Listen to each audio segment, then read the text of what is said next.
Magandang araw sa inyong lahat.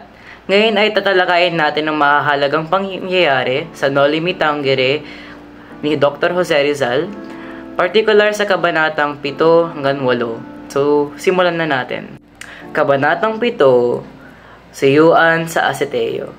Muling nagkita sila Crisostomo Ibarra at Maria Clara sa Aseteo ng bahay ni Kapitan Tiago. Punong-puno ng pananabik at tuwa si Maria Clara sa kanilang muling pagkikita. Nagbalik tanaw sila sa kanilang masasayang alala nung bata pa sila.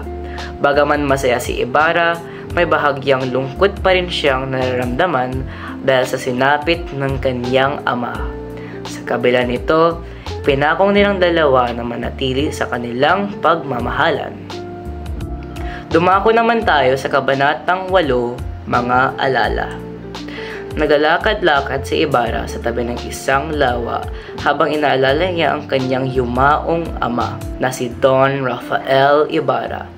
Nais siyang dalawin ang puntod nito, ngunit nadiskubre niya na inalis ito sa libingan ng mga Kristiyano. Labis siya, nagdadalamhati at nagagalit sa kawalan ng hustisya para sa kanyang ama. Sa gitna ng kanyang lungkot at galit, binalikan niya ang masasayang alala nilang magkasama at ang mga turo ng kanyang ama.